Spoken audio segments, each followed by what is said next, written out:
ઓમ શ્રી ગણેશાય નમઃ. જય શ્રી કૃષ્ણ મિત્રો. અમાસ અને પૂનમ બે બહેનોની વાર્તા. એક રાજ્યમાં એક રાજાને બે દીકરા અને બે દીકરીઓ હતી. તે રાજાની એક દીકરીનું નામ હતું અમાવસ્યા, બીજી દીકરીનું નામ હતું પૂર્ણિમા. પૂર્ણિમા બહુ ધાર્મિક સ્વભાવની, તેને ભગવાનની ભક્તિ કરવી ગમતી હતી. તે હંમેશા પૂજા પાઠ કરતી, ગાય માતાની સેવા પણ કરતી, ઘરનું બધું જ કામકાજ પણ કરે. પરંતુ અમાવસ્યાનું કામ બિલકુલ વિરુદ્ધ. અમાવસ્યા કોઈ પણ કામ કરે નહીં અને ના તો પૂજા પાઠ કરે. તેને ભગવાનની ભક્તિમાં જરા પણ રસ નહીં. બંને બહેનો એકબીજાથી બહુ પ્રેમ કરતી હતી. રાજા રાણીનો વ્યવહાર પણ પૂર્ણિમા પ્રત્યે બહુ સારો ન હતો. રાજા રાણી અમાવસ્યાને બહુ પ્રેમ કરે અને તેના બંને દીકરાને પણ બહુ પ્રેમ કરતા હતા, પરંતુ પૂર્ણિમાને બહુ પ્રેમ ન કરે. ધીરે ધીરે સમય નીકળ્યો અને સમયના વહેણમાં રાજા રાણીના છોકરા મોટા થયા. રાજા તેમના બંને દીકરાના લગ્ન કરાવી દે છે. હવે બંને દીકરીઓ પણ વિવાહ લાયક મોટી થઈ ગઈ હતી, જુવાન થઈ ગઈ. એટલે બધા જ લોકો રાજાને કહે, તમારી દીકરીઓ પણ હવે વિવાહ લાયક થઈ ગઈ છે, હવે એના પણ લગ્ન કરાવી દો. એટલે રાજા બોલ્યા, હા, લગ્ન તો કરાવવા છે મારે. એટલે રાણીએ કહ્યું કે પૂર્ણિમાના લગ્ન કોઈ મોટા ઘરમાં ન કરશો, કારણ કે તે મોટા ઘરની વહુ બનવાને લાયક નથી. તે મોટા ઘરની લોકોની જેમ રહેતી નથી. તે એક રાજકુમારી હોવા છતાં પણ ઘરના કામકાજ કરવાનું પસંદ કરે છે. તેને ગાયની સેવા કરવી પસંદ કરે છે. તેને તો ભજન કીર્તન અને ભગવાનની પૂજામાં જ મન લાગે છે. જો આ કોઈ મોટા સારા ઘરમાં ચાલી ગઈ તો પૂર્ણિમા આ બધું નહીં કરી શકે. માટે પૂર્ણિમાના લગ્ન કોઈ ગરીબ ઘરમાં જ કરી દેજો. રાજાએ રાણીની વાત માની. ઠીક છે, સાચી વાત છે તમારી, રાજા બોલ્યા. પછી રાજા પૂર્ણિમા માટે લગ્ન લાયક ઘર સંબંધ એના માટે વર શોધવા લાગ્યા. અને અંતે રાજાને એક ગરીબ અને સાધારણ ઘર પૂર્ણિમા માટે મળી ગયું. એટલે સાધારણ ઘરમાં પૂર્ણિમાના લગ્ન નક્કી કરી દીધા. એટલે રાણી બોલી, મહારાજ, હવે અમાવસ્યા પણ લગ્નની લાયક થઈ ગઈ છે, માટે અમાવસ્યા માટે પણ સારો વર જુઓ, સારું ઘર જુઓ. બંને બહેનોના લગ્ન એક સાથે કરી દઈએ. રાજાએ એક નગરના રાજાના દીકરા સાથે અમાવસ્યાના લગ્ન પણ નક્કી કરી દીધા. રાજાએ રાણીને આ વાત કરી તો તે બહુ ખુશ થઈ અને મનમાં ને મનમાં વિચાર કરવા લાગી કે હવે જોઉં છું કે આ પૂર્ણિમા ગરીબ ઘરમાં કેવી રીતે રહે છે. આખો દિવસ પૂજા પાઠવાળી થઈ છે. તે જોઉં છું કે એના ભગવાન એની કેટલી મદદ કરે છે. પછી સમય આવતા રાજાએ તેની બંને દીકરીના લગ્ન કરી દીધા. અમાવસ્યાને બહુ ધન દોલત આપી, પણ પૂર્ણિમાને કંઈ જ ન આપ્યું. પૂર્ણિમાના ભાઈ ભાભી તેને બહુ પ્રેમ કરતા હતા. ખૂબ સારા અને દયાળુ સ્વભાવની હતી પૂર્ણિમા, કારણ કે પૂર્ણિમા તેની ભાભીઓને કામમાં મદદ કરતી હતી. પણ અમાવસ્યા તેના ઉપર રૂઆબ જમાવતી અને તેના ખુદના કામ ભાભીઓ પાસે કરાવતી. માટે અમાવસ્યા પ્રત્યે તેની ભાભીઓને વધારે સ્નેહ ન હતો. પછી અમાવસ્યા અને પૂર્ણિમા બંને તેના સાસરે ચાલી ગઈ. એક દિવસની વાત છે.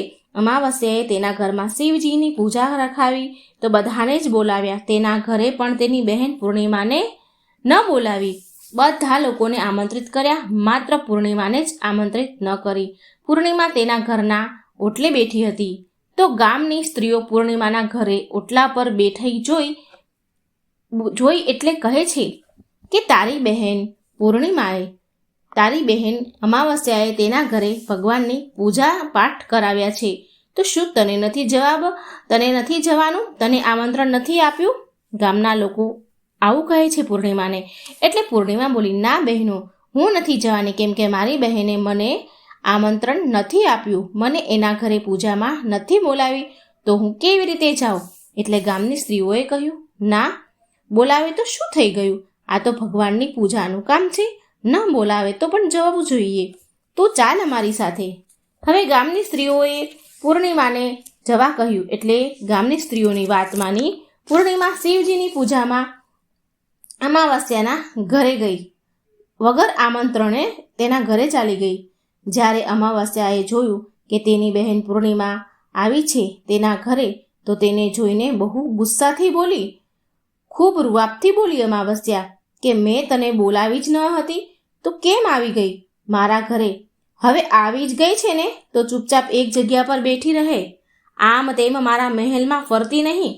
અમાવસ્યાએ તેની ગરીબીનો બહુ મજાક ઉડાવ્યો. પૂર્ણિમાની ગરીબીનો ખૂબ મજાક ઉડાવ્યો. પૂર્ણિમાની આંખોમાં તો આંસુ આવી ગયા. તે ગળગળી થઈ ગઈ. પૂર્ણિમા શિવજીની પ્રાર્થના કરવા લાગી, હે ભગવાન, તમે મારા પર ક્યારે કૃપા કરશો? મારી ભૂલ શું છે ભગવાન? શું ભગવાન પૂજાપાઠ કરવા, ગાય માતાની સેવા કરવી અને ઘરના કામકાજ કરવા શું કંઈ ખોટી વાત છે? ભગવાન હવે તો મારી ઉપર દયા ખાવ. આમ પૂર્ણિમા શિવજીને વિનંતી કરવા લાગી. હવે શિવ પૂજા પૂરી થઈ ગઈ. અમાવસ્યાએ બધાને પ્રસાદ આપ્યો, પણ પૂર્ણિમાને પ્રસાદ ન આપ્યો. પૂર્ણિમા ત્યાંથી પ્રસાદ લીધા વગર જ પાછી આવી ગઈ. પૂર્ણિમા રસ્તામાં જતાં જતાં વિચારે છે કે ઘરે જઈશ તો બાળકો પ્રસાદ માંગશે તો હું તેને શું જવાબ આપીશ, શું કહીશ? પછી તેના મનમાં એક વિચાર આવ્યો કે હું ભાઈ ભાભીને મળીને આવું. પૂર્ણિમા તેના પતિ અને બાળકોને કહીને તેના પિયર જવા નીકળી ગઈ. જ્યારે પિયરમાં જતી હતી ત્યારે રસ્તામાં તેને એક તુલસીનું ઝાડ મળ્યું. ત્યાં એક ચબૂતરો બનેલો હતો અને ત્યાં એક વૃદ્ધ ડોશીમાં બેઠા હતા. તે વૃદ્ધ ડોશી બોલ્યા કે બેટા, તું કોણ છે અને ક્યાં જઈ રહી છો?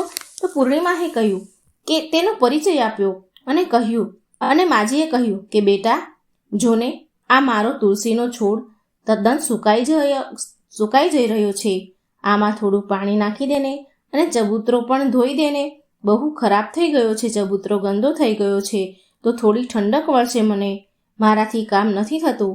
એટલે પૂર્ણિમાએ બહુ સારી રીતે ચબૂતરાને ધોયો, તુલસીમાના છોડમાં પાણી ચડાવ્યું અને તુલસીમાની પૂજા કરી.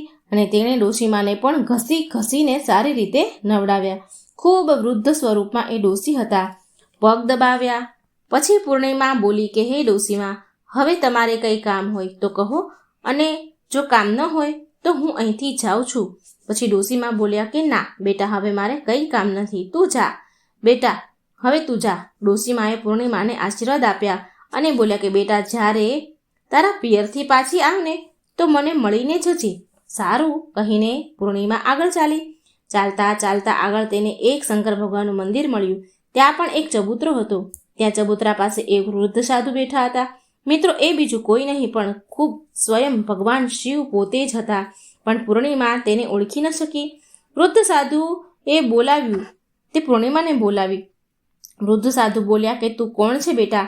એટલે પૂર્ણિમા બોલી, શું કામ છે મહારાજ? એટલે સાધુ મહારાજ બોલ્યા કે તું શું આ મંદિરની સફાઈ કરી દઈશ? બહુ ગંદુ થઈ ગયું છે મંદિર, અને આ ચબૂતરો પણ ધોઈ દે છે ને, બહુ ગંદો થઈ ગયો છે, ખરાબ થઈ ગયો છે. અને મારા નહાવા માટે 2 ડોલ પાણી પણ ભરી આપને, તારું બહુ ઉપકાર રહેશે મારા ઉપર. પૂર્ણિમાએ રાજી ખુશીથી બધા જ કામ કરી દીધા એ સાધુ મહારાજના, વૃદ્ધ મહારાજના, અને ભગવાન શિવની પૂજા પણ કરી. અને પછી એ આગળ નીકળી. થોડી વધારે આગળ ગઈ તો આગળ તેને એક મહાકાળીમાનું મંદિર મળ્યું. ત્યાં મહાકાળી એક વૃદ્ધ ડોશીનું રૂપ લઈને બેઠા હતા. મહાકાળીમાં બોલ્યા કે બેટા, તું કોણ છે? તો પૂર્ણિમાએ તેનું નામ કહ્યું, તેનો પરિચય આપ્યો. એટલે પૂર્ણિમા બોલી, શું કામ છે માજી? એટલે વૃદ્ધ ડોશીમાં બોલ્યા કે બેટા, આ મંદિરમાં તો બધા જ પૂજા પાઠ કરીને ચાલ્યા જાય છે, પણ કોઈ મંદિરની સફાઈ નથી કરતું. જો મંદિર કેટલું ગંદુ થઈ ગયું છે, બેટા જરા મંદિરની સફાઈ કરી દેને. પૂર્ણિમાએ મંદિરની સફાઈ કરી અને પછી તેણે મહાકાળીમાના શિંગાર કર્યા, પૂજા કરી. અને પછી તે ડોશીમાને પણ સ્નાન કરાવ્યું અને હાથ પગ દબાવી સેવા કરી. અને તે ત્યાંથી પૂર્ણિમા આગળ વધી તો એક નદી મળી. ત્યાં પણ એક વૃદ્ધ ડોશી હતા, અને તે કોઈ બીજું નહીં પણ સ્વયં ગંગાજી હતા, મા ગંગા હતા. એટલે તેણે કહ્યું, બેટા તું કોણ છે? ત્યારે પૂર્ણિમાએ તેનું નામ આપ્યું અને કહ્યું કે વૃદ્ધ ડોશી બોલ્યા કે બેટા, અહીં તો બધા જ સ્નાન કરીને ચાલ્યા જાય છે, પણ કોઈ આ મારા ઘાટની સફાઈ નથી કરતું. તું અહીં સાફ સફાઈ કરી દે ને. પૂર્ણિમાએ ત્યાં પણ નદીના કિનારે સાફ સફાઈ કરી. અને પછી ગંગાજી પણ તેને આશીર્વાદ આપે છે. પછી તે હોડીમાં બેસીને નદીને પેલે પાર ગઈ. હોડીમાં તો ફૂલ પથરાયેલા હતા. તે ફૂલોની હોડીમાં બેસી તેના પિયર જાય છે. તેના ભાઈ ભાભી પૂર્ણિમાને જોઈને ખુશ થઈ ગયા અને ખૂબ માન સન્માન અને ખાતેદારી કરી. ખૂબ જ તેને સાચવી અને પછી એક બીજા સાથે વાતો કરવા લાગ્યા. હળી મળીને વાતો કરે છે. સવારે જ્યારે પૂર્ણિમા ઘરે જવા તૈયાર થઈ તો તેની ભાભીઓએ તેને લાલ સાડી આપી અને કહ્યું, બહેન પૂર્ણિમા, તમે જલ્દી આ સાડી પહેરી લો અને થોડા દિવસે અહીં અમને મળવા આવતા રહેજો. તમે બહુ દિવસ પછી આવ્યા છો બહેન. પૂર્ણિમા બોલી, સારું મારી પ્યારી ભાભીઓ, તમે મને જ્યારે બોલાવશો ને ત્યારે હું આવી જઈશ. અને પછી પૂર્ણિમાએ ખુશ થઈને લાલ સાડી પહેરી લીધી અને શિંગાર પણ પૂરા કર્યા. ભાભીઓએ થેલો ભરીને ધન અને ઘરેણાં આપ્યા. પૂર્ણિમા ત્યાંથી ચાલતી થઈ અને ચાલતા ફરી તે નદી મળી અને હોડીમાં બેસીને તે નદીના બીજે પાર પહોંચી તો તે વૃદ્ધ ડોશીમાં મળ્યા જે ગંગાજી હતા. તેણે કહ્યું કે બેટા, આવી ગઈ તારા પિયરથી? પૂર્ણિમા બોલી, હા માજી. અને તે ગંગાજીના રૂપમાં વૃદ્ધ માજીએ કહ્યું, એક થેલો આપ્યો અને બોલ્યા કે આ લઈ જા બેટા. હું ક્યાં આ થેલાને અહીંથી અહીં ફેરવું? આ થેલો બહુ ભારે છે, તું આને રસ્તામાં ન ખોલતી, આને તારા ઘરે જઈને જ ખોલજે. પૂર્ણિમા બોલી, ઠીક છે માજી. અને ત્યાંથી એ ચાલતી થઈ. આગળ ગઈ તો મહાકાળીનું મંદિર આવ્યું અને ત્યાં પણ ગરડા ડોશી જે પહેલાં બેઠા હતા એ હજી પણ બેઠા જ હતા. તે ડોશીમાએ પણ પૂર્ણિમાને થેલો આપ્યો અને હવે પૂર્ણિમા પાસે 3 થેલા થઈ ગયા. તે ત્યાંથી આગળ ચાલી તો શિવ મંદિર આવ્યું જ્યાં સફાઈ કરી હતી. વૃદ્ધ સાધુના રૂપમાં ભગવાન શિવ બેઠા હતા. એ ત્યાં આવી તો ત્યાં તેણે પણ એ વૃદ્ધ સાધુએ પણ પૂર્ણિમાને એક થેલો આપ્યો. એટલે તે લઈને પણ પૂર્ણિમા આગળ વધી. આગળ તેને તુલસીમાં મળ્યા જે તુલસીના ક્યારા પાસે એક ડોશી બેઠા હતા. વૃદ્ધ એણે મળે તો એણે પણ એક થેલો આપ્યો. હવે જ્યારે પૂર્ણિમા ઘરે પહોંચી તો તેને 5 થેલા મળ્યા. એ 5 થેલા એને ખોલ્યા. સૌથી પહેલાં તેણે પિયરનો થેલો ખોલ્યો તો તેમાં ખાવા પીવાની વસ્તુ, કપડાં, ઘરેણાં હતા. એટલે પૂર્ણિમાએ ખાવા પીવાની વસ્તુ છોકરાઓને આપી તો છોકરા રાજી થઈ ગયા. તેણે બીજો થેલો ખોલ્યો તો ગંગાજીએ આપ્યો હતો જે થેલો એ ખોલ્યો તો એમાં સોના ચાંદી ભર્યા હતા. ત્રીજા થેલો ખોલ્યો તો જે મહાકાળી માએ આપ્યો હતો તેમાં 16 શણગારનો સામાન હતો. ચોથો થેલો જે ભગવાન શિવે આપ્યો હતો તે ખોલ્યો તો તેમાં બધું જ ધન, સંપત્તિ, સોના, ચાંદી, હીરા, મોતી હતા. 5મો થેલો જે તુલસી માનો હતો તે ખોલ્યો તો તેમાંથી ચોખા, ઘઉં અને બધી જાતના અનાજ હતા. હવે પૂર્ણિમાના ઘરમાં કોઈ ગરીબી ન હતી, કોઈ વસ્તુની કમી ન હતી. ધન, સંપત્તિ અને અન્નધનના ભંડારથી તેનું ઘર ભરાઈ ગયું. પૂર્ણિમા તો ખુશ રહેવા લાગી. એક દિવસ પૂર્ણિમાએ વિચાર્યું કે હું મારા ઘરે શિવજીની પૂજાપાઠ કરાવું. પૂર્ણિમાએ શિવજીના પૂજાપાઠ માટે બધાને જ બોલાવ્યા અને તેના બહેનના ઘરે પણ આમંત્રણ આપવા ગઈ. અમાવસ્યાના ઘરે આમંત્રણ આપવા ગઈ. જ્યારે અમાવસ્યા તેના બહેનના ઘરે શિવ પૂજામાં આવી તો તેના ઘરમાં ધન દોલત જોઈને તે આશ્ચર્યમાં પડી ગઈ, કારણ કે એને તો ગરીબ ઘરમાં પરણાવી હતી. પછી અમાવસ્યાએ પૂર્ણિમાને પૂછ્યું કે તારા ઘરે ધન દોલત વૈભવ ક્યાંથી આવી ગયું? એટલે પૂર્ણિમા બોલી, જો બહેન, તે તારા ઘરે શિવ પૂજા રાખી હતી તો તે મને ન બોલાવી. હું તારા ઘરે વગર બોલાવે આવી પણ ગઈ તો તે મને ભગવાનનો પ્રસાદ પણ ન આપ્યો. પછી તારા ઘરેથી આવ્યા પછી હું પિયરમાં ગઈ અને આ રીતે એક કરી પૂર્ણિમાએ બધી જ વાત કરી. જે ડોશીમાએ થેલા આપ્યા હતા એ બધી જ વાત કરી. એટલે અમાવસ્યા બોલી, હું પણ મારા પિયર જઈશ. તું મને પણ ખરું ખોટું બોલ અને પ્રસાદ ન આપતી. તું પણ એવો જ વ્યવહાર કર જેવો મેં તારી સાથે કર્યો હતો. એટલે પૂર્ણિમા બોલી, આ તો ભગવાનનો પ્રસાદ છે, હું તો બધાને જ આપીશ, હું તારા જેવું નહીં કરું. પણ પૂર્ણિમાના આપવા છતાં પણ અમાવસ્યાએ એ પ્રસાદ શિવજીનો ન લીધો અને ઘરે જઈને બધાને કહીને તેના પિયર જવા નીકળી. રસ્તામાં તુલસીમાં પાસે એક વૃદ્ધ માજી બેઠા હતા જે પહેલાં પૂર્ણિમાને મળ્યા હતા. એ હવે અમાવસ્યાને પણ મળ્યા. તેણે કહ્યું, બેટા, મારો ચબૂતરો ધોઈ દેને, તુલસીમાં પાણી નાખી દેને. એટલે અમાવસ્યા બોલી કે એ ડોશી, મેં આટલી મોંઘી સાડી પહેરી છે, આ ગંદી થઈ જશે, હું કંઈ તારું કામ ન કરું. એમ કહીને આગળ વધી. એટલે ભગવાન શિવ મળ્યા સાધુના રૂપમાં. એ વૃદ્ધ જે બેઠા હતા એ ભગવાન શિવ અમાવસ્યાને મળ્યા. તો અમાવસ્યાને પણ એ સાધુએ કામ કરવા કહ્યું પણ એણે કંઈ કામ કર્યું નહીં. અમાવસ્યા બોલી કે હું આવું નહીં કરું, હું કંઈ કામ કરવા નવરી નથી. એમ કહીને આગળ વધી. થોડી આગળ ગઈ તો મહાકાળી મળ્યા જે ડોશીના રૂપમાં હતા. એમણે કહ્યું કે અહીં સાફ સફાઈ કરી દેને, આ ચબૂતરો ધોઈ દેને, મને નવડાવી દેને. પણ આ તો અમાવસ્યા હતી, ઘમંડી હતી. એટલે એ મોં મચકોડીને આગળ નીકળી અને ફરી આગળ ગંગાજી મળ્યા ડોશીમાના રૂપમાં. તો એણે પણ આવું જ કીધું. કોઈનું પણ કંઈ કામ એણે કર્યું નહીં. બધાની સામે બધા પાસે મોં મરડી અને કટાક્ષમાં જવાબ આપી આગળ વધી. કોઈના કામ કર્યા નહીં.